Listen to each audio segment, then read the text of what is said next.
السلام علیکم ورحمۃ اللہ وبرکاتہ۔ کیسی ہیں آپ؟ سب خیریت سے ہیں؟ بسم اللہ الرحمن الرحیم۔ رب اشرح لی صدری ویسر لی امری واحلل عقدۃ من لسانی یفقہ قولی رب زدنی علما رب زدنی علما رب زدنی علما رب يسر ولا تعسر وتمم بالخير وبك نستعين يا فتاح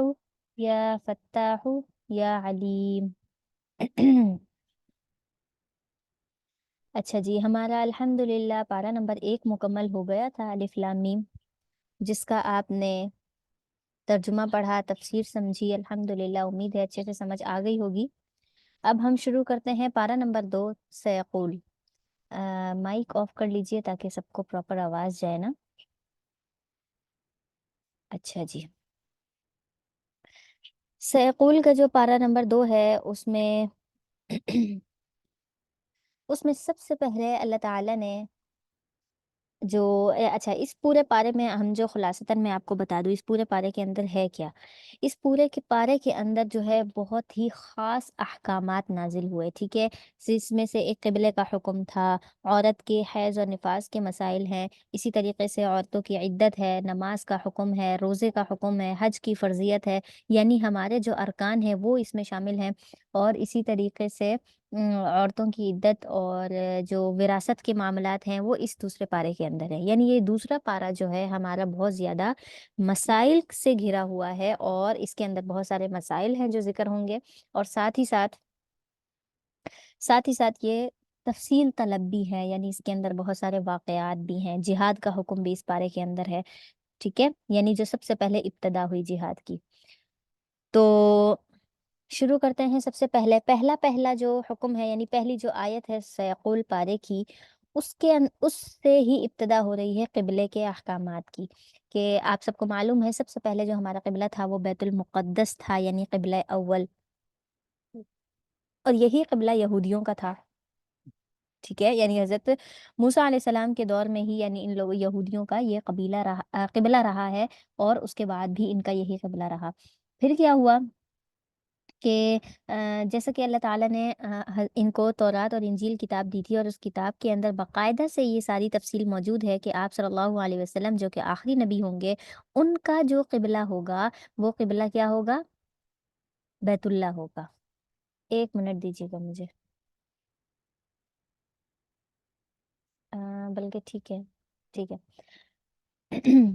تو ان کا قبلہ کیا ہوگا؟ بیت اللہ ہوگا۔ لیکن پھر کیا ہوا کہ جب آپ صلی اللہ علیہ وسلم مدینہ ہجرت کر کے گئے، اور وہاں پر 16 سے 17 مہینے آپ نے بیت المقدس کی طرف ہی نماز کر کے رخ کر کے نماز پڑھی، تو اس پر جو یہود و نصارہ تھے وہ بڑے خوش تھے کہ چلو یہ جو آخری نبی ہے نا، کم سے کم وہ کسی ایک چیز میں ہماری مشابہت رکھتا ہے، یعنی اس کا قبلہ اور ہمارا قبلہ ایک ہی جیسا ہے، اور اس چیز کی وجہ سے وہ کافی خوش ہوتے تھے۔ اور یہ بات حالانکہ ان کو معلوم تھی کہ آپ صلی اللہ علیہ وسلم کا آخری قبلہ یعنی جو قبلہ ہوگا وہ ہوگا بیت اللہ، اس کے باوجود بھی یہ خوش ہوتے تھے اس بات پر، اور جو ان کو علم تھا وہ ایمان والوں کو نہیں بتاتے تھے، ایمان والوں کو یہ بات نہیں بتاتے تھے کہ تم لوگوں کا جو قبلہ ہوگا وہ بیت اللہ ہوگا۔ خیر، آپ صلی اللہ علیہ وسلم جو مدینہ میں 16-17 مہینے رہے، اور آپ بیت المقدس کی طرف نماز پڑھتے رہے، اس کے اندر آپ کا یہ عمل ہوتا تھا کہ جب بھی نماز کا وقت ہوتا تو آپ کا رخ آسمان کی طرف ہوتا تھا، یعنی آپ آسمان کی طرف بار بار دیکھتے تھے بے چینی کے انداز میں کہ کہیں حضرت جبرائیل تو نازل نہیں ہو رہے، حضرت جبرائیل یہ حکم لے کر تو نہیں آ رہے کہ اب سے آپ کا قبلہ جو ہے وہ بیت اللہ ہوگا، یعنی آپ کو اتنی زیادہ چاہت تھی کہ میرا قبلہ بیت اللہ ہونا چاہیے، ٹھیک ہے۔ اچھا، تو اسی چیز کو اللہ تعالیٰ نے یہاں پر ذکر کیا ہے کہ کس طریقے سے میں نے قبلے کو تبدیل کیا، اور یہ بھی بتایا کہ آپ کی چاہت کے مطابق، یعنی کہ آپ صلی اللہ علیہ وسلم چاہتے تھے کہ قبلہ کیا ہونا چاہیے؟ بیت اللہ ہونا چاہیے، اور اللہ نے ان کی خواہش کو پورا کیا۔ دوسرا یہ کہ جس طریقے سے ہم نے الف لام میم پارے کے اندر جو آیت شروع کی تھی، اس کے اندر سب سے جو آیت تھی پہلے ہی صفحے پر دوسرے رکوع میں، کہ وَإِذَا قِيلَ لَهُمْ آمِنُوا كَمَا آمَنَ النَّاسُ قَالُوا أَنُؤْمِنُ كَمَا آمَنَ السُّفَهَاءُ، کہ جب بھی ان سے کہا جاتا تھا کہ ایمان لے آؤ جیسے دوسرے لوگ ایمان لے آئے ہیں، تو وہ کیا کہتے تھے؟ کیا ہم ایمان لے آئیں بے وقوفوں کی طرح؟ نعوذ باللہ، وہ صحابہ کرام کو کیا کہتے تھے؟ بے وقوف کہا کرتے تھے۔ تو اللہ تعالیٰ نے ان کے لیے یہی الفاظ استعمال کیا ہے، انہوں نے صحابہ کے لیے بیوقوف کا لفظ استعمال کیا، اللہ نے ان کے لیے استعمال کیا وہاں پر بھی کہ یہی خود لوگ بیوقوف ہیں، صحابہ نہیں ہیں، اور یہاں پر بھی اللہ تعالیٰ نے جب ان کے بارے میں ذکر کیا، بات کرنا شروع کی، تو ان کو بیوقوف کہا، لوگ نہیں کہا، عقل مند نہیں کہا، کوئی دوسرا لفظ استعمال نہیں کیا۔ تو سیقول السفہاء، عن قریب یہ لوگ بیوقوف جو لوگ ہیں، من الناسی لوگوں میں سے، عن قریب جو بیوقوف لوگ ہیں لوگوں میں سے، ما ولاہم وہ کیا کہیں گے، یقولو وہ کہیں گے، یعنی یہ جو قبلہ جو جب قبلے کا حکم آیا تھا تو اس وقت قبلے کا حکم آیا تھا تو اس وقت یہ لوگ کیا کرتے تھے، یہ لوگ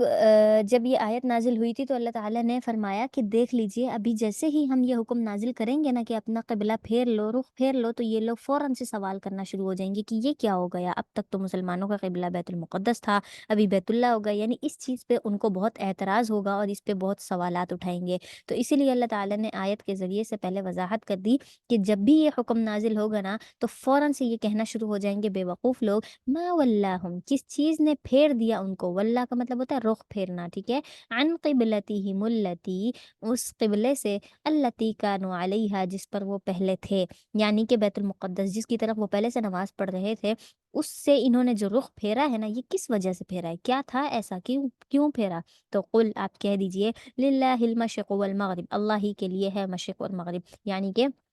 اللہ تعالیٰ کیا کرنے والا ہے، اللہ تعالیٰ تو ہر ایک جگہ پر موجود ہے، مشرق میں بھی ہے، مغرب میں بھی ہے، اگر اس نے پہلے حکم دیا کہ بیت المقدس کی طرف پڑھو تو یہ بھی اس کا حکم تھا، اب اگر بیت اللہ کی طرف کہا ہے تو یہ بھی اس کا حکم ہے۔ جو ایمان والے ہیں وہ اس کو سمجھتے ہیں، جو بے وقوف ہیں وہ فوراً سے اس پر سوالات اٹھائیں گے۔ یہدی وہ ہدایت دیتا ہے، من یشاء جس کو چاہتا ہے، یعنی اللہ جس کو چاہتا ہے اسی کو ہدایت دیتا ہے، الی صراط مستقیم کس طرف، سیدھے راستے کی طرف، اللہ ہی ہدایت دینے والا ہے۔ اب دیکھیں یہاں پر جو بھی احکامات نازل ہوتے ہیں، اگر یہ یہود و نصارہ سوالات اٹھاتے ہیں تو اس کا مطلب یہ ہدایت پر نہیں ہے، اور اللہ تعالیٰ نے ان کو ہدایت والا راستہ دینا بھی نہیں ہے، کیونکہ جن کو ہدایت والا راستہ مل چکا ہوتا ہے وہ لوگ اللہ تعالیٰ کے احکامات پر سوالات نہیں کرتے، اشکالات نہیں کرتے، ٹھیک ہے۔ اس کے بعد اس کے بعد وَكَذَلِكَ جَعَلْنَاكُمْ أُمَّةً وَسَطًا، یہاں پر جو اگلی آیت ہے اس کے اندر ذکر ہے امت محمدیہ کی خصوصیات پر، کہ کس طریقے سے اللہ تعالیٰ نے ان کو فضیلت دی ہے باقی تمام امتوں پر، کہ قیامت کے دن آپ صلی اللہ علیہ وسلم کی حدیث مبارکہ ہے کہ قیامت کے دن پچھلی امتیں جب آئیں گی، حساب کتاب ہوگا تو ان سے سوال کیا جائے گا کہ تم ایمان کیوں نہیں لائے تھے، تو وہ لوگ کہیں گے کہ ہم تو ایمان اس لیے نہیں لائے تھے کہ ہمارے پاس کوئی ایمان کی دعوت دینے والا، توحید کی دعوت دینے والا کوئی آیا ہی نہیں تھا، یعنی وہ پیغمبروں کا انکار کر دیں گے۔ تو اس پر اللہ تعالیٰ کیا کریں گے، امت محمدیہ کو بلائیں گے کہ آؤ تم مجھے بتاؤ کہ کیا یہ حقیقت ہے، کیا ان کے پاس کوئی رسول نہیں آیا تھا، کوئی ڈرانے والا نہیں آیا تھا، اس بارے میں تم کیا جانتے ہو؟ پھر امت محمدیہ وہاں پر کیا کرے گی، اللہ تعالیٰ کو جواب دے گی اس صورت میں کہ پچھلی ساری امتوں کے خلاف حجت بنے گی، یعنی ان پر گواہی دے گی کہ یا اللہ ہم نے تو جو اپنے رسول اور اپنی کتاب سے ہم نے جو پڑھا اس کے اندر واضح ہمارے پاس موجود ہے دلیل کہ اللہ نے پچھلی ساری امتوں کے پاس کیا بھیجے ہیں، رسول بھیجے ہیں، اور جن کو رسول بنا کر بھیجا ہے انہوں نے کیا کی تھی، ان رسولوں کی انہوں نے تکذیب کی تھی، ان کو جھٹلایا تھا، اور پھر ناحق ان کو قتل بھی کر دیا تھا، تو یہ تو ظالم لوگ ہیں، حالانکہ آپ نے تو ان پر بہت رحمت کا معاملہ کیا تھا اور رسول بھیج کر ان کو ہدایت کی دعوت دی تھی، یہ خود ہدایت پر نہیں آئے۔ تو پھر اللہ تعالیٰ کیا کریں گے، آپ صلی اللہ علیہ وسلم کو بلائیں گے اور باقی نبیوں سے کہ بتاؤ کیا امت محمدیہ، یعنی یہ جو امت جس نے گواہی دی ہے، کیا یہ صحیح کہہ رہی ہے؟ تو پھر سارے کے سارے نبی اور خصوصاً آپ صلی اللہ علیہ وسلم بھی کیا کریں گے، اپنی امت کی طرفداری کریں گے، یعنی ان پر گواہی دیں گے کہ کس طریقے سے یہ ان کے پاس رسول آیا کرتے تھے، اور میری امت جو ہے وہ درست بات کہہ رہی ہے، واقعتاً ان کے پاس رسول اور نبی آئے تھے لیکن انہوں نے نافرمانی کی اور جھٹلایا، ٹھیک ہے۔ تو یہاں پر جو ہے کہ کس طریقے سے اللہ تعالیٰ نے آپ صلی اللہ علیہ وسلم کی امت کی وضاحت کی، ٹھیک ہے۔ اور دوسرا یہ کہ یہ جو ابھی اس کا حکم آیا ہے، کیا کہتے ہیں، قبلے کا، یہ جو قبلے کا حکم آیا ہے یہ بھی امت محمدیہ کو خوب معلوم ہے، یعنی جو ایمان والے ہیں ان کو معلوم ہے کہ یہ حکم اللہ کی طرف سے آیا ہے، آپ صلی اللہ علیہ وسلم نے اس میں کوئی زیادتی نہیں کی، اور اگر اللہ نے یہ حکم دیا ہے تو اس کے اندر کوئی مصلحت ہوگی، یعنی کوئی بھی حکم بیجا نہیں ہوتا۔ وَكَذَلِكَ، اور اسی طرح جعلناکم، ہم نے بنایا تم کو امتا وسطا، معتدل امت، یعنی معتدل امت کا مطلب یہ ہے کہ بہت ہی سمجھدار، درمیانہ میانہ روی اختیار کرنے والی، نہ بہت زیادہ حد سے گزرنے والی ہے بنی اسرائیل کی طرح، نہ ہی یہ ہے کہ بہت زیادہ غلو کرنے والی ہے، کسی بھی مسئلے میں حد سے زیادہ بڑھنے والی یا پیچھے رہنے والی، یہ معتدل امت ہے، بات کو سمجھتی ہے، ٹھیک ہے، عقل اور شعور رکھنے والی۔ لِتَكُونُوا، کیوں ہم نے تمہیں امتا وسطا بنایا، معتدل امت بنایا کہ تم سے گواہی لی جائے گی، کیوں؟ لِتَكُونُوا شُهَدَاءَ عَلَى النَّاسِ، تاکہ تم گواہ بن جاؤ، شہداء گواہ بن جاؤ لوگوں پر، وَيَكُونَ الرَّسُولُ، اور لوگ بن جائیں، وَيَكُونَ الرَّسُولُ، اور رسول بن جائیں، عَلَيْكُمْ شہیدا، تم پر گواہ، یعنی تم پچھلی امتوں پر گواہی دو اور رسول تم پر گواہی دے، یعنی ہماری امت محمدیہ کی بات کو اتنی زیادہ اہمیت دی جائے گی قیامت کے دن کہ ان سے کسی دوسرے کے خلاف حجت کے طور پر دلیل مانگی جائے گی، گواہی مانگی جائے گی، ٹھیک ہے۔ وما جعلنا القبلہ، اور ہم نے نہیں بنایا قبلے کو، التی کنت علیہا، جس پر آپ پہلے سے تھے، کیا کہ ہم نے جو قبلہ بنایا ہے یہ بیت اللہ کی طرف، تو یہ کوئی نئی بات نہیں ہے، ٹھیک ہے، یہ ہم نے جو قبلہ بنایا ہے اس میں کوئی فساد پیدا کرنا نہیں تھا، یہ قبلہ تبدیل کرنا ہمارا مقصد کیا تھا، الا لنعلم، تاکہ ہم جان لیں کہ من یتبع الرسول، کون رسول کی اتباع کرتا ہے، اور ممن ینقلب علی عقبیہ، اور کون ہے جو پھر جاتا ہے اپنی ایڑیوں کے بل۔ یہاں پر جو بات ہو رہی ہے ایڑیوں کے بل والی، کہ کس طریقے سے اللہ تعالیٰ نے ان کی بے نیازی کو ظاہر کیا ہے، کہ جب بھی ان کے سامنے کوئی حکم نازل ہوتا ہے اور وہ اس حکم کو وضاحت نہیں دیتے، اس کو اہمیت نہیں دیتے، تو وہ اپنے پیروں پر پھر کر کیا کرتے ہیں، چلے جاتے ہیں۔ تو یہ عام طور پر بھی اگر دیکھا جائے تو معاشرے کے اندر یہ چیز ہے کہ اگر کوئی بندہ کسی کی بات کو اہمیت نہیں دے رہا ہوتا تو وہ فوراً سے اپنی ایڑیوں کے بل، یعنی استہزاء کے طور پر، مذاق کے طور پر، مذاق اڑانے کے طور پر وہ کیا کرتا ہے، اپنے ایڑیوں کے بل گھوم کر وہاں سے چلا جاتا ہے، گویا کہ اس نے کہنے والے کی کوئی بات سنی ہی نہیں، ٹھیک ہے۔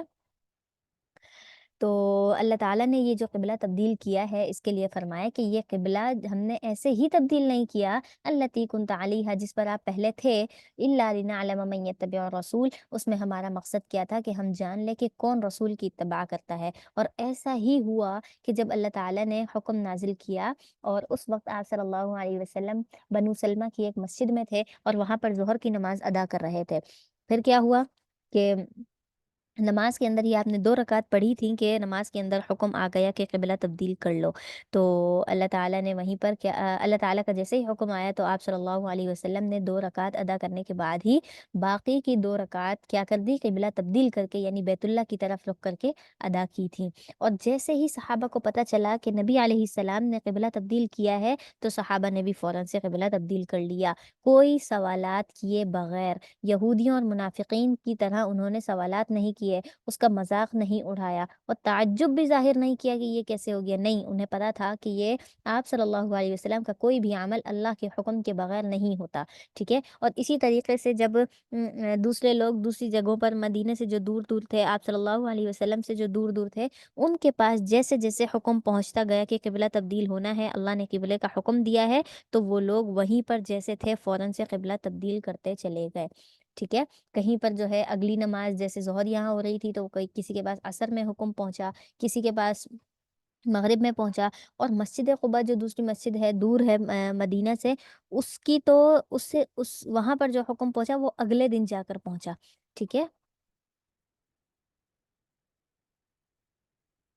تو اس وجہ سے جہاں جہاں جیسے جیسے حکم پہنچتا گیا اور لوگ اس کی اتباع کرتے چلے گئے، تو اللہ تعالیٰ نے بھی اور آپ صلی اللہ علیہ وسلم نے بھی اور ایمان والوں نے بھی جان لیا کہ کس کا ایمان پختہ ہے اور کون مضبوط ہے اپنے ایمان میں، کہ اس کے سامنے جب قبلہ تبدیل ہونے کی بات آئی تو اس نے بغیر کوئی سوال کیے قبلہ تبدیل کر لیا، وَمَن يَنقَلِبُ عَلَىٰ عَقِبَيْهِ، اور کون ہے جو اس کی طرف پھر جاتا ہے، یعنی ایسا بھی ہوا کہ جب یہ قبلہ تبدیل ہونے کا حکم آیا تو پھر منافقین نے اس چیز پر جو اتنے اعتراضات کیے، تو اس سے معلوم ہو گیا کہ وہ لوگ کیا ہے گمراہی پر ہیں، اور جیسے ہی اللہ کا حکم ان کی مرضی کے خلاف آتا ہے تو وہ لوگ سوال اٹھانا شروع کر دیتے ہیں۔ ان کی مرضی کے خلاف کیا مطلب ہے کہ وہ لوگ چاہتے تھے کہ مسلمانوں کا قبلہ ہمیشہ بیت المقدس ہی رہے، تاکہ ان کا ہمارا قبلہ سیم رہے، اور جب ہم لوگوں کو جب یہ لوگ لوگوں کو بتائیں کہ یہود و نصارہ ٹھیک نہیں ہے، ان سے دوستی نہ کرو، تو ہمارے پاس کہنے کے لیے یہ بہت بڑی وجہ ہو جائے گی کہ ہمارا ان کا قبلہ تو سیم ہے، پھر یہ کس چیز پر اعتراض کرتے ہیں؟ یعنی قبلہ جب ایک ہے تو ہم بھی مسلمان، یہ بھی مسلمان، اشکال کرنے کا تو کوئی سوال ہی پیدا نہیں ہوگا نا، اس وجہ سے۔ لیکن پھر اللہ تعالیٰ نے کیا کیا، ان کے قبلے کو بھی تبدیل کر دیا۔ مطلب یہ ہے کہ یہود و نصارہ کبھی بھی مسلمانوں کی جگہ نہیں لے سکتے، ان کے مقام تک نہیں پہنچ سکتے۔ اس طور پر کہ اللہ تعالیٰ نے قبلے میں بھی، یعنی اتنے اہم معاملے میں بھی ان کو جدا کر دیا، ٹھیک ہے۔ وَإِن كَانَتْ لَكَبِيرَةٌ، اور اگرچہ کہ یہ بات بہت بھاری ہے، یعنی کہ قبلے کی تبدیلی کرنا یہ بہت بڑی بات ہے، کوئی عام انسان تو ایسا کر نہیں سکتا کہ کسی کی طرف رخ کر کے نماز پڑھ لے، ایک نماز اس طرف پڑھے، دوسری نماز دوسرے رخ کی طرف پڑھے، نہیں، یہ بہت بڑا معاملہ ہے۔ إِلَّا عَلَى الَّذِينَ هَدَى اللَّهُ، یہ بڑا معاملہ بھی کس کے لیے ہے؟ ایمان والوں کے لیے نہیں ہے، بلکہ دوسرے لوگوں کے لیے۔ اللہ تعالیٰ نے ایمان والوں کو الگ کر دیا کہ وہ انکانت لکبیرہ، اگرچہ کہ یہ بات بہت بھاری ہے، الا مگر ان لوگوں پر نہیں ہے کہ علی الذین ھدی اللہ، جن کو اللہ نے ہدایت دے دی، جن کو اللہ نے ہدایت دی ان پر یہ بات بھاری نہیں ہے۔ کیوں؟ کیونکہ انہیں پتا تھا کہ پہلے بیت المقدس اگر ہمارا قبلہ ہے تو وہ بھی اللہ کا حکم ہے، اگر بیت اللہ بنتا ہے تو وہ بھی اللہ کا حکم ہے، کوئی نئی بات نہیں ہے۔ وما کان اللہ، اور اللہ تعالیٰ ایسا نہیں ہے کہ لیضیع ایمانکم، کہ وہ تمہارے ایمان کو ضائع کر دے۔ ان اللہ بالناس لرؤوف الرحیم، بے شک اللہ تعالیٰ تو لوگوں کے ساتھ لرؤوف، بہت زیادہ شفقت کرنے والا ہے، رحیم بہت زیادہ مہربان ہے، ٹھیک ہے۔ یعنی اللہ تعالیٰ کی یہاں پر صفت بیان کی جا رہی ہے۔ ایک سیکنڈ رکیے گا، ٹھیک ہے، میں پھر شروع کرتی ہوں، ایک منٹ۔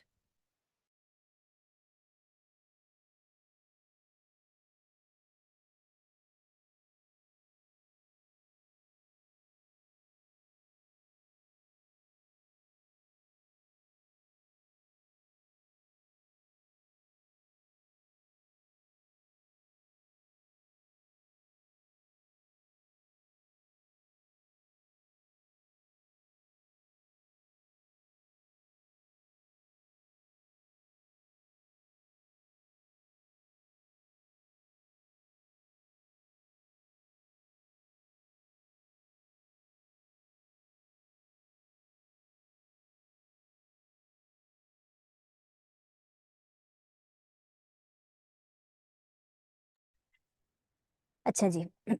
وَإِن كَانَتْ لَكَبِيرَةً إِلَّا عَلَى الَّذِينَ هَدَى اللَّهُ، اس کے بارے میں نے بتایا کہ یہ کیا ہے، بہت زیادہ بھاری ہے عام لوگوں پر، لیکن ایمان والوں پر، جن پر اللہ تعالیٰ نے ہدایت جن کو اللہ تعالیٰ نے ہدایت دے دی، ان پر یہ کوئی بڑی بات نہیں ہے، مشقت والی بات نہیں ہے۔ اوہو،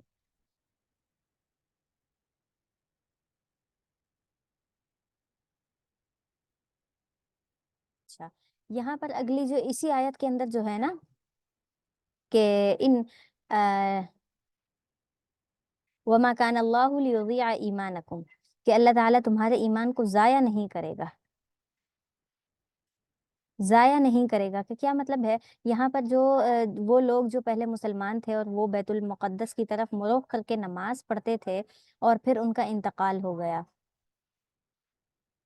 ان کا انتقال ہو گیا، تو پھر جب بیت اللہ کی طرف رخ کرنے کا حکم ہوا تو آپ صلی اللہ علیہ وسلم سے صحابہ نے سوال کیا کہ اللہ کے رسول، وہ مسلمان جو پہلے وفات پا گئے اور بیت المقدس کی طرف ہی رک کر کے نماز پڑھتے تھے، اب ان کے لیے کیا حکم ہے؟ یعنی کیا ان کی ساری نمازیں، ان کی ساری عبادات ضائع ہو گئیں؟ تو اس پر آپ صلی اللہ علیہ وسلم پر یہ آیت نازل ہوئی کہ وما کان اللہ لیضیع ایمانکم، کہ اللہ تعالیٰ تو ایسا ہرگز نہیں ہے کہ وہ تمہارے ایمان کو ضائع کر دے، یعنی تمہارے ایمان کو، تم نے ایمان کی حالت میں جو جو نیکیاں کی ہیں، جو بھی اللہ تعالیٰ کے احکامات کو پورا کیا ہے، تو اللہ تعالیٰ اس کو ضائع کرنے والا نہیں ہے، بلکہ وہ لوگ جن کی وفات ہو گئی اب اس حالت میں کہ انہوں نے کیا کیا تھا،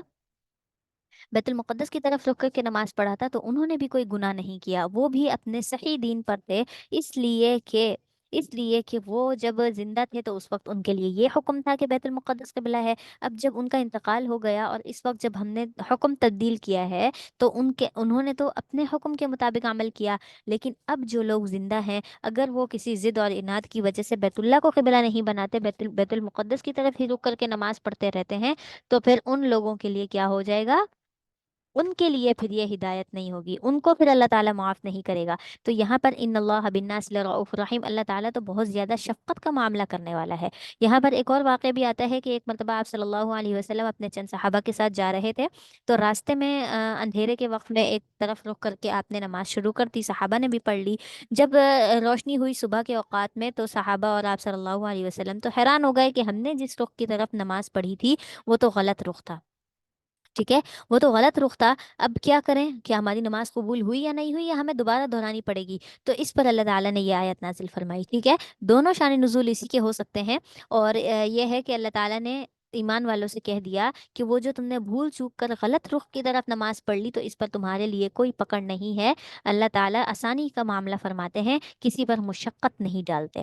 ٹھیک ہے، تو یہاں پر اللہ تعالیٰ نے وہ معاملہ، ہاں اگر کوئی انسان جان بوجھ کر اپنا قبلہ تبدیل کرتا ہے تو پھر اللہ تعالیٰ اس کی سزا دینے والے ہیں. آگے ہے قد نرى تقلب وجهك في السماء. جیسا کہ میں نے بتایا کہ قبلہ جب قبلے کا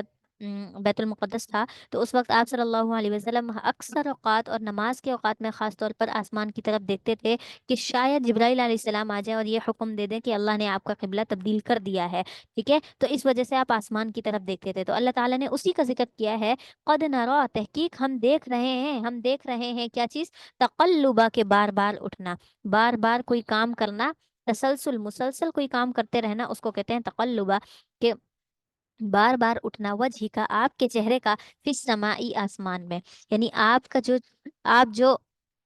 آپ جو چہرہ اٹھا کر بار بار آسمان کی طرف دیکھ رہے ہیں نا، یہ اللہ تعالیٰ بخوبی جانتے ہیں کہ آپ کیوں دیکھ رہے ہیں اور کیا دیکھ رہے ہیں. فَلَنُوَلِّيَنَّكَ، آگے اللہ تعالیٰ نے کیا فرمایا کہ میں جو ہے بس ہم ضرور بضرور آپ کے لیے بدل دیں گے. میں نے بتایا تھا واللہ جو ہے پھیرنے کو کہتے ہیں، تو ہم ضرور بضرور پھیر دیں گے آپ کے لیے قبلتن، ایک ایسا قبلہ، ترضاها، جس سے آپ خوش ہو جائیں گے، راضی ہو جائیں گے. یعنی اللہ تعالیٰ نے آپ صلی اللہ علیہ وسلم کی خوشی کو دیکھتے ہوئے کیا کیا تھا؟ قبلے کا رخ تبدیل کیا تھا.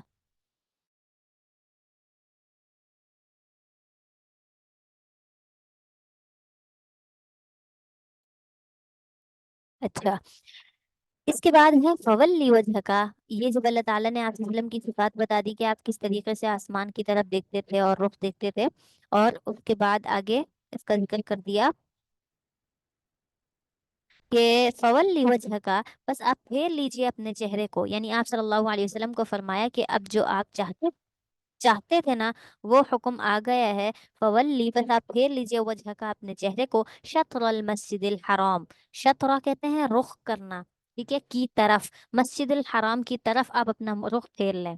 ٹھیک ہے، یعنی اب آپ کا قبلہ وہ ہو گیا. وحیث ما کنتم، اور جہاں کہیں بھی تم ہو. یہاں پر اللہ تعالیٰ نے واضح کر دیا جہاں کہیں بھی تم ہو، گویا کہ جس وقت یہ حکم نازل ہوا تھا آپ صلی اللہ علیہ وسلم اس وقت جس جگہ پر تھے، جس حالت میں تھے، اسی حالت میں کہا کہ فولو وجوہکم شطرا، بس تم پھیر لو اپنے چہرے کو اسی کی طرف. یعنی آپ صلی اللہ علیہ وسلم کو نماز کی حالت میں جو حکم دیا، اس میں یہ نہیں کہا کہ جب نماز مکمل کر لو پھر رخ پھیرنا، نہیں، فوراً سے کہا جہاں کہیں بھی تم ہو.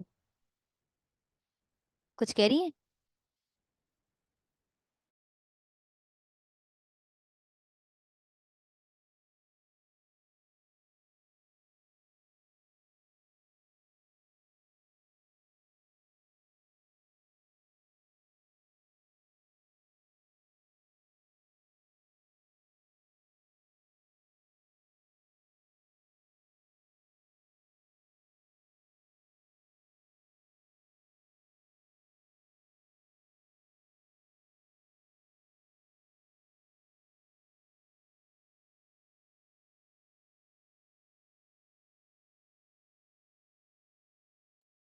آپ اپنا رخ جو ہے اللہ کے حکم کے مطابق بیت المقدس سے بیت اللہ کی طرف پھیر لیجئے. تو یہ جو پہلا حکم ہے یہ ان لوگوں کے لیے بھی ہے جو کیا کرتے ہیں؟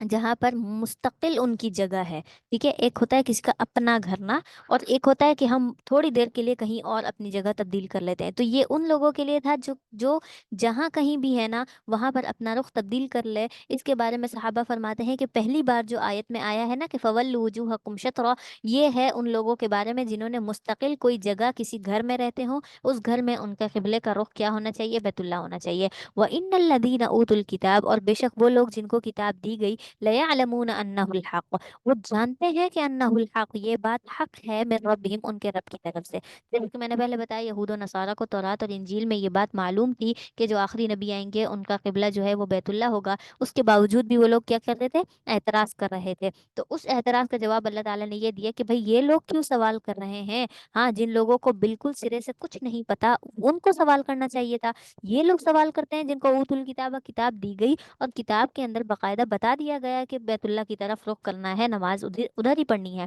تو لا يعلمون انه الحق من ربهم، یہ بات انہیں پتا ہے کہ یہ قبلے کا جو حکم آیا ہے یہ ان کے رب کی طرف سے حق ہے۔ وما اللہ بغافل عما يعملون، اور اللہ تعالیٰ غافل نہیں ہے ان کاموں سے جو وہ کرتے ہیں، یعنی ہر ایک انسان کے جو بھی اعمال ہے اللہ تعالیٰ ان سے بخوبی واقف ہے۔ اس کے بعد وَلَئِنْ أَتَيْتَ الَّذِينَ، اور اگر آپ لے آئیں الَّذِينَ أُوتُوا الْكِتَابَ، جن لوگوں کو کتاب دی گئی، یعنی کہ آپ صلی اللہ علیہ وسلم سے مخاطب ہیں کہ یہ لوگ جو اعتراض کر رہے ہیں،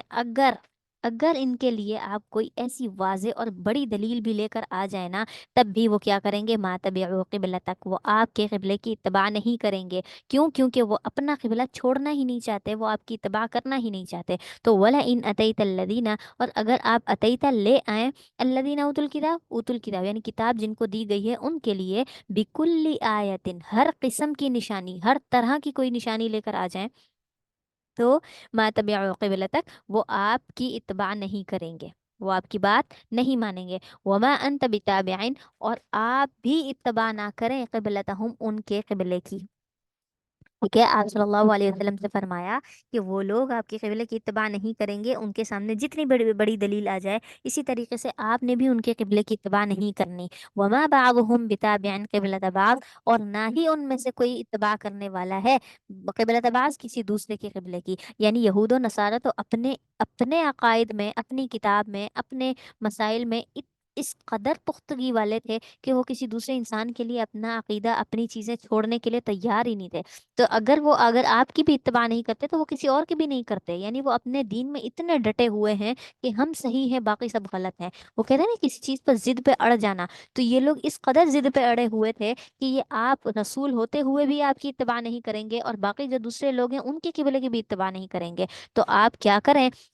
آپ بھی ان کی اتباع نہ کریں۔ وَلَئِنِ اتَّبَعْتَ أَهْوَاءَهُمْ، آگے آپ صلی اللہ علیہ وسلم کو یہاں پر جو مخاطب کیا ہے وَلَئِنِ اتَّبَعْتَ أَهْوَاءَهُمْ، کہ اگر آپ نے ان کی خواہشات کی اتباع کی، اگر آپ نے ان کی بات مان لی، جیسے وہ چاہتے ہیں کہ آپ کا قبلہ تبدیل ہو جائے، دوبارہ سے بیت المقدس ہی قبلہ بن جائے، اگر آپ ان کی یہ بات مان لیتے ہیں، من بعد ما جاءک من العلم، بعد اس کے کہ جب کہ آپ کے پاس من العلم، علم آ گیا ہے، آپ کے پاس علم آنے کے بعد اگر آپ ان کی اتباع کرتے ہیں، علم کا کیا مطلب ہے؟ توحید آ گئی آپ کے پاس، قرآن کی آیت نازل ہو گئی آپ کے پاس کہ آپ کا قبلہ اب یہ ہے، اس کے باوجود بھی آپ اگر ان کی اتباع کرتے ہیں، تو یہ کیا بات ہے؟ یہ جو ہے آپ صلی اللہ علیہ وسلم تو نبی ہیں، تو نبی تو کبھی بھی نافرمانی نہیں کر سکتے، ٹھیک ہے، اللہ تعالیٰ کے حکم کو نہیں چھوڑ سکتے، لیکن یہ اسی لیے اشکال ڈالا گیا ہے کہ اگر آپ صلی اللہ علیہ وسلم ایک انسان ہونے کی حیثیت سے یہودیوں کی بات مان لیتے ہیں، تو اللہ تعالیٰ نے اس کا انجام بتایا ہے کہ یہ ایک غلط عمل ہے، اگر آپ نے ایسا کیا انسان ہونے کی حیثیت سے، تو بھی آپ کو ان لمن الظالمین، تو آپ کیا ظالموں میں سے ہو جائیں گے، یعنی آپ اپنے آپ پر ظلم کرنے والے ہو جائیں گے، کیونکہ صحیح علم تو آپ کے پاس ہے نہ کہ ان کے پاس۔ اور اسی طریقے سے یہ علم صحابہ کے لیے بھی تھا اور قیامت تک آنے والے تمام لوگوں کے لیے ہے جو ذرہ برابر بھی یہودیوں کی اتباع کرتے ہیں، کسی بھی مسئلے میں، کسی بھی بات میں اگر وہ کہہ دیتے ہیں کہ ہاں اس چیز میں یہودی ٹھیک ہے، اس چیز میں ہم اگر ان کی بات مان لیں تو ٹھیک ہے، تو یہ اللہ تعالیٰ کو بالکل قبول نہیں ہے۔ اللہ تعالیٰ نے ان کو قبلے میں الگ کر دیا، یہاں یہاں تک کہ دیکھیں کہ جب شروع شروع میں جس طریقے سے یہودیوں کے لیے جو روزہ فرض تھا، جس طریقے سے مسلمان بھی وہی روزے رکھتے تھے، کیونکہ ان کے پاس کتاب تھی، انہیں پتا تھا کہ فلاں دن روزہ رکھنا ہے، مسلمان بھی ان کی اتباع کرتے ہوئے اللہ کو راضی کرنے کے لیے روزہ رکھتے تھے۔ لیکن پھر اللہ تعالیٰ نے روزے کے دنوں کو بھی الگ کر دیا کہ جن دنوں میں وہ یہ عبادت کرتے ہیں ان دنوں میں تم بھی نہ کرو، ٹھیک ہے؟ یعنی اس قدر اللہ تعالیٰ نے علیحدگی کر دی، اور آج ہم ہیں کہ اگر دنیاوی کوئی معاملہ ہوتا ہے تو ہم ان کے پیچھے چلے جاتے ہیں۔ اور آج کل یہ چیز ہے کہ ایک دوسرے کے مذہب میں گھسنا، ٹھیک ہے؟ جیسے اگر کوئی دیوبندی فرقہ ہے تو وہ تھوڑی دیر کے لیے کیا کرتا ہے کہ جو بریلوی مسلک کے لوگ ہوتے ہیں ان کے ساتھ کیا کہتے ہیں، ان کا کلمہ ہمارا کلمہ سیم ہی تو ہے، کوئی تو ایسی ویسی بات نہیں ہے، بس وہ صرف یا رسول اللہ تو کہتے ہیں، اس وجہ سے ان کے ساتھ مل جاتے ہیں ربیع الاول کے دنوں میں، اور پھر جو ہے حلوے بنانا اور یہ سب کچھ بھی کرنا شروع ہو جاتے ہیں۔ کیوں؟ کیونکہ وہ بھی تو مسلمان ہیں، ہم بھی مسلمان ہیں، اگر وہ کر رہے ہیں تو ہم بھی کر رہے ہیں، تو ایسا کچھ نہیں ہے۔ اگر کوئی دین میں بدعت نکالتا ہے تو وہ بدعت پر عمل کرنے والا گناہگار ہے، ٹھیک ہے؟ بدعت پر عمل کرنے والا گناہگار ہے، اگر دوسرے لوگ مل کر اس کے ساتھ کر رہے ہیں تو وہ بھی گناہگار ہے۔ اسی طریقے سے محرم کے دنوں میں دیکھا جائے تو اگر شیعہ لوگ کالے لباس پہنتے ہیں، دھاگے وغیرہ پہنتے ہیں، جو بھی ان کا طریقہ کار ہوتا ہے، تو یہ جو عام مسلمان ہوتے ہیں نا، یہ بھی اسی طریقے سے کالا سوٹ پہننا، کہ بھائی سبھی پہن رہے ہیں، انہوں نے 40ویں پہ کالا سوٹ پہنا ہے، میں بھی کالا سوٹ بنا رہی ہوں، تو یہ غلط ہے، یہ غلط ہے۔ یہاں تک کہ بچنے کے لیے نا، ان کی مشابہت سے بچنے کے لیے بھی ہمیں کیا کرنا چاہیے کہ ہمیں ان دنوں میں، جن دنوں میں وہ لوگ کالا سوٹ پہنتے ہیں، ان دنوں میں ہمیں کالا رنگ استعمال ہی نہیں کرنا چاہیے، ٹھیک ہے؟ حالانکہ عام ہم کر سکتے ہیں، ہمارے لیے تو کوئی نہیں ہے، نیت کا مسئلہ ہوتا ہے، لیکن دیکھنے والے جو عام لوگ ہوتے ہیں وہ اس سے مشتبہ میں پڑ جاتے ہیں، یعنی ان کے لیے اشکالات آ جاتے ہیں کہ یہ کیا، یہ لوگ تو صحیح تھے، یہ بھی کالا سوٹ پہننا شروع ہو گئے۔ تو ان دنوں میں مشابہت سے بچنے کے لیے ہمیں یہ نہیں کرنا چاہیے، ٹھیک ہے؟ تو اللہ تعالیٰ نے جب یہودیوں سے مکمل طور پر دوری اختیار کرنے کے لیے کہا، بڑے بڑے اعمال جو ہمارے ہیں ان میں بھی اللہ تعالیٰ نے جدائی ڈال دی ہے، تو یہ چھوٹے چھوٹے عمل کیا چیز ہیں، ان میں سے تو ہم خود کو بچا سکتے ہیں نا۔ تو انک لمن الظالمین، اگر آپ نے ان کی اتباع کی تو لمن الظالمین، آپ ظالموں میں سے ہو جائیں گے، ٹھیک ہے؟ اس کے بعد جو آگے آیت ہے وہ ہے آپ صلی اللہ علیہ وسلم کے نبی ہونے کی دلیل پر، کہ جس طریقے سے ایک شخص ہے، والد ہے، وہ اپنی اولاد کو کس قدر بہتر طریقے سے جانتا ہے کہ وہ اس کا بیٹا کیسا ہے، اس کی شخصیت کیسی ہے، وہ بیٹا کہاں پیدا ہوا، کیسے ہوا، اس کی طبیعت کیسی ہے، تو ہر ایک چیز جس طریقے سے باپ کو پتہ ہوتی ہے نا، ایسے ہی یہودیوں کو آپ صلی اللہ علیہ وسلم کے بارے میں ایک ایک چیز کی خبر تھی۔ اور خبر کیوں تھی؟ اس لیے کہ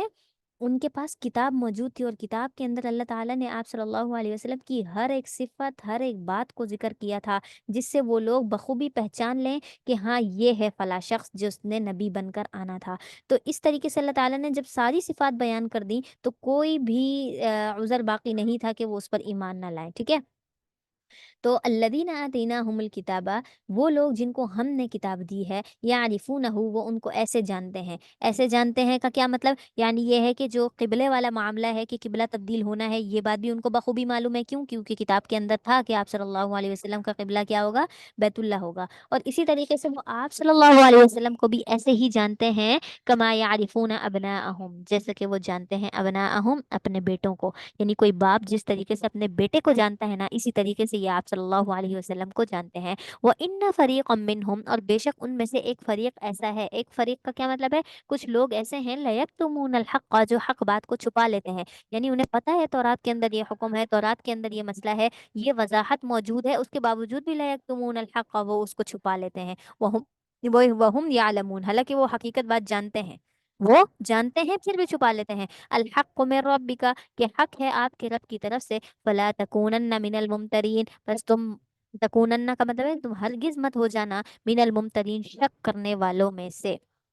مطلب یہ ہے کہ یہ جو یہودی ہیں، یہ صحابہ کو کہتے تھے نا کہ ہم تو تورات اور انجیل پڑھتے ہیں، اس میں تو سارے آخری نبی کا ذکر ہے، تذکرہ ہے، یہ سب کچھ۔ تو اس پر اللہ تعالیٰ نے فرمایا کہ یہ لوگ اس حقیقت بات کو جس طریقے سے کبھی کبھی صحابہ کے سامنے ذکر کر دیتے ہیں، تو کہیں ایسا نہ ہو کہ صحابہ کے دل میں یہ آئے، ایسا ہو تو نہیں سکتا کیونکہ اللہ تعالیٰ نے انہیں ہدایت دی ہے، تو کبھی بھی کسی مسلمان کے دل میں یہ نہ آئے کہ ان کو تو سب کچھ پتا تھا یہود و نصارہ کو، اگر انہیں ان کے علم میں یہ بات ہوتی تو وہ ہمیں بتا دیتے کہ تمہارا قبلہ تبدیل ہوگا، تمہارا آخری نبی یہ ہوگا، وہ ایسا کرے گا، وہ ایسا کرے گا، لیکن انہوں نے ہمیں نہیں بتایا۔ کیا کہیں ایسا تو نہیں کہ یہ نعوذ باللہ آپ صلی اللہ علیہ وسلم جو ہے حقیقت میں جو ہے رسول نہ ہو؟ تو یہ شک کسی کے دماغ میں نہ آئے، یا پھر یہ ہے کہ قبلے والی بات کی وجہ سے کسی کے دل میں یہ شک نہ آئے کہ اب تک تو قبلہ یہ تھا، اب تبدیل ہو گیا، اگر تبدیل ہونا تھا تو یہودی ہمیں بتاتے نا کہ تورات کے اندر ایسا کچھ ہے، لیکن اللہ تعالیٰ نے فرما دیا کہ یہ حق ہے تمہارے رب کی طرف سے،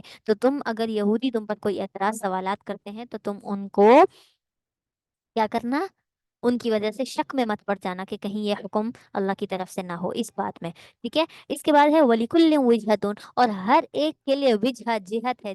وجہ کہتے ہیں ایک رخ ہے، ایک طرف رخ ہے، جیسا کہ کہا جاتا ہے نصارہ جو ہے وہ مشرق کی طرف نماز پڑھتے ہیں، یہودی جو ہے وہ مغرب کی طرف نماز پڑھتے ہیں، تو اسی لیے فرمایا کہ ہر ایک کے لیے ایک جہت ہے، ہر ایک کو اللہ تعالیٰ نے ایک طرف مقرر کیا، ایک جیسے شمال جنوب مغرب اس میں سے کوئی ایک جہت دی ہے ان کو، ہوا مولیہا، وہ اسی کی طرف رخ کرنے والا ہے، یعنی وہ جس کو جو جہت دی ہے وہ اسی کی طرف رخ کرتا ہے، فاستبقوا الخیرات، بس تم کیا کرو، خیرات یعنی اچھے اچھے کاموں کی طرف بڑھو، سبقت کرو، زیادہ سے زیادہ نیک اعمال کرو۔ تو اس پر اللہ تعالیٰ نے کیا فرمایا کہ ان کے لیے ان کا قبلہ، تمہارے لیے تمہارا قبلہ، جب تمہیں ایک قبلہ مخصوص کر کے دے دیا گیا ہے تو اب تم کیا کرو، زیادہ سے زیادہ نیک اعمال کرو، نماز کا اہتمام کرو، اور اچھے اچھے نیک کام کرو، تاکہ تمہارے زندگی میں بھی اس کا بدلہ ملے اور تمہارے مرنے کے بعد بھی، جیسے کہ احادیث میں آتا ہے کہ بہت ساری ایسی چیزیں ہیں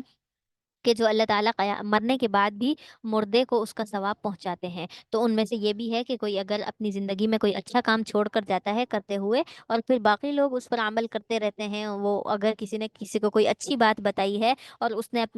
اس کے مرنے کے بعد جن کو اس نے بتایا انہوں نے اس پر عمل کیا، کوئی نیک عمل کیا ہے، تو اس کے مرنے کے بعد اس کو اس کا ثواب ملے گا، ٹھیک ہے۔ اسی طریقے سے اگر کسی نے کوئی گناہ والا کام کیا ہے، کسی کو کچھ سکھا دیا ہے، کر دیا ہے، اور پھر وہ اس کے مرنے کے بعد سیکھنے والے نے کیا ہے دوبارہ سے وہ کام، جب جب وہ کام کرے گا تب تب اس کو اس کے نامہ اعمال میں، سکھانے والے کے نامہ اعمال میں بھی گناہ جاتا رہے گا، ٹھیک ہے۔ تو یہ چیز تو کیا ہوتی ہے، مرنے کے بعد بھی جاری رہتی ہے، اسی لیے اللہ تعالیٰ نے فرمایا فاستبقوا الخیرات، اچھے اچھے کاموں میں تم بڑھ چڑھ کر حصہ لو، اینما تکونوا یأتی بکم اللہ جميعا، کیا ہے، اینما تکونو، جہاں کہیں بھی تم ہوگے نا، یأتی بکم اللہ، تو اللہ تعالیٰ لے آئے گا تم سب کو جمیعا، اکٹھا کر کے، یعنی تم دنیا میں کسی بھی کونے میں ہوگے، جب قیامت واقع ہوگی تو اللہ تعالیٰ تمہیں کیا کریں گے، اللہ تعالیٰ تمہیں جمع کر کے لے آئیں گے، اور قیامت واقع ہو جائے گی۔ ان اللہ علی کل شیء قدیر، بے شک اللہ تعالیٰ جو ہے ہر چیز پر قادر ہے، وہ بخوبی جانتا ہے کہ اس نے کیا کرنا ہے اور کس طریقے سے کرنا ہے، وہ تو بخوبی واقف ہے اور ہر ایک چیز پر قادر بھی ہے، کوئی اسے روک ٹوک کرنے والا نہیں ہے۔ اب اس کے بعد دوبارہ سے جو حکم آیا ہے وَمِنْ حَيْثُ خَرَجْتَ فَوَلِّ وَجْهَكَ شَطْرَ الْمَسْجِدِ الْحَرَامِ، کہ دوبارہ سے یہ حکم دیا جہاں کہیں بھی ہو قبلے کی طرف رخ کرو، تو صحابہ کہتے ہیں دوسری مرتبہ جو یہ رخ کرنے کا حکم آیا ہے یہ ان لوگوں کے لیے آیا ہے جو چلتے پھرتے مسافر ہیں، تو ان مسافروں کے لیے یہ نہیں ہے کہ کسی بھی طرف رخ کر کے نماز پڑھ لو، نہیں، اللہ تعالیٰ نے مسافروں کو بھی حکم دیا ہے کہ قبلے کا رخ معلوم کر کے تم نے کیا کرنا ہے، قبلے کی طرف ہی نماز پڑھنی ہے۔ اور اسی طریقے سے اگر کسی کو قبلہ معلوم نہیں ہے اور وہ اگر کوشش کر کے وہ اپنا یعنی دماغ سے سوچ کر نماز پڑھ لیتا ہے تو بعد میں کیا ہوگا، بعض جگہ آتا ہے کہ وہاں جا کر فرض نماز کی جو ہے ادائیگی دوبارہ سے کر لے، یا پھر یہ ہے کہ پھر وہ نماز اس کی قبول ہو جاتی ہے، جیسے کہ اوپر والی آیت میں اللہ تعالیٰ نے فرمایا کہ وَمَا كَانَ اللَّهُ لِيُضِيعَ إِيمَانَكُمْ، اگر ایسا ہو جاتا ہے تو اللہ تعالیٰ اعمال کو ضائع نہیں کریں گے۔ کچھ پوچھنا چاہ رہی ہیں، کچھ کہہ رہی ہیں؟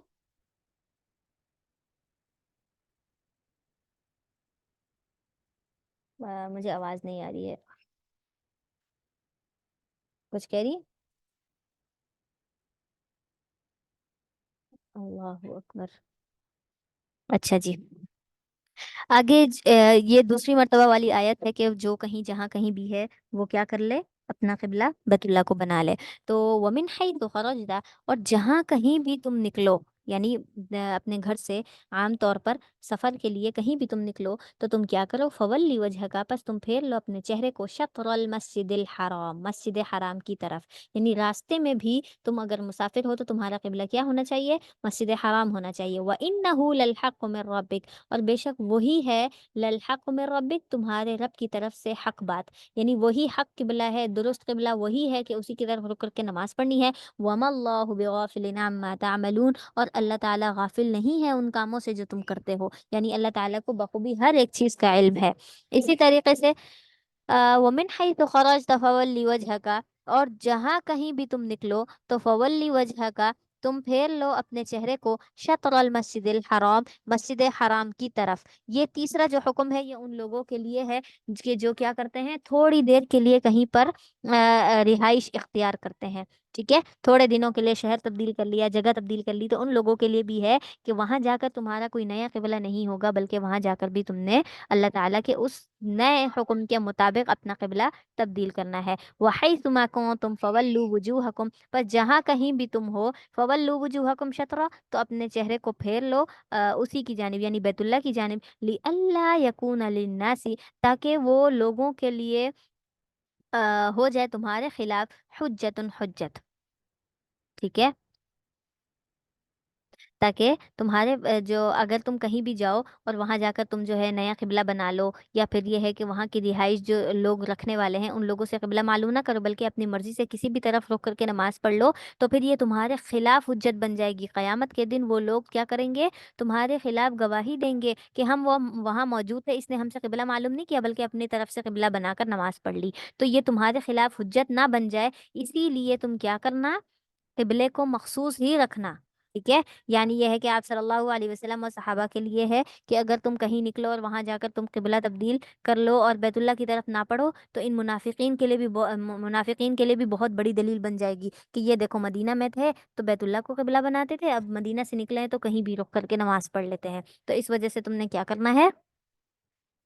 اپنا ایک ہی قبلہ رکھنا ہے۔ الا الذین ظلموا، مگر یہ کہ وہ لوگ جنہوں نے ظلم کیا ہے ان میں سے، کن میں سے، یعنی ایمان والوں میں سے، جو یعنی لوگوں میں سے جو ایمان نہیں رکھتے، ان لوگوں نے کیا کیا ہے، ظلم کیا ہے اپنے آپ پر۔ فلا تخشوہم، بس تم ان سے مت ڈرو، وخشونی، اور تم مجھ سے ڈرو۔ یہاں پر اللہ تعالیٰ نے لوگوں کو کیا کیا ہے، لوگوں کو یہ بتایا ہے کہ تم نے جو ہے اتباع کس کی کرنی ہے، کس سے ڈرنا ہے، میری ہی اتباع کرنی ہے، جو میں نے قبلہ بتایا اس کے مطابق،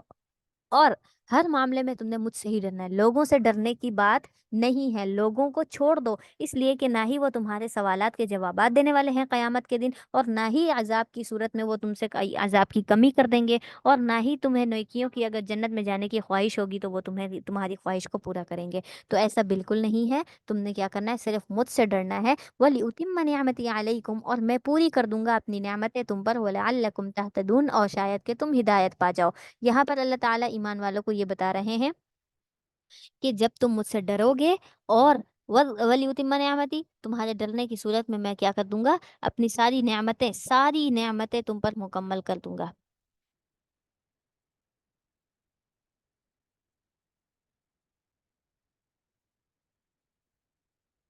اوکے، کما ارسلنا فیکم، اچھا، وَلَعَلَّكُمْ تَهْتَدُونَ، اور اس لیے کہ تم کیا ہو جاؤ، ہدایت پا جاؤ۔ کما ارسلنا فیکم، جیسا کہ ہم نے بھیجا ہے فیکم، تم میں سے، رسول، رسولا منکم، تم ہی میں سے، یعنی ایسا ہے کہ اللہ تعالیٰ نے جب بھی کسی قوم کی طرف رسول بھیجا ہے تو پھر اس کو اسی قوم سے بھیجا ہے، کیوں، اس لیے کہ وہ جو نبی ہے وہ بچپن سے اس واقعے سے واقف ہے، ان لوگوں سے واقف ہے، اس قوم سے واقف ہے، ان کی عادات سے، ان کے کھانے پینے، رہائش، ہر طریقے کے مسائل سے ان سے واقف ہے کہ یہ لوگ کیسے ہیں۔ تو جب وہ واقف انسان کو اگر بھیجا جائے، واقف انسان کو اگر بھیجا جائے اس کے لیے، کسی تبلیغ کے لیے، کسی کام کے لیے، تو ہی وہ ان کی جا کر اچھے طریقے سے کیا کر سکتا ہے، تبلیغ کر سکتا ہے، ٹھیک ہے۔ تو اسی لیے اللہ تعالیٰ جب بھی کسی نبی کو بھیجتے تھے، مبعوث کرتے تھے، تو پھر کیا کرتے تھے،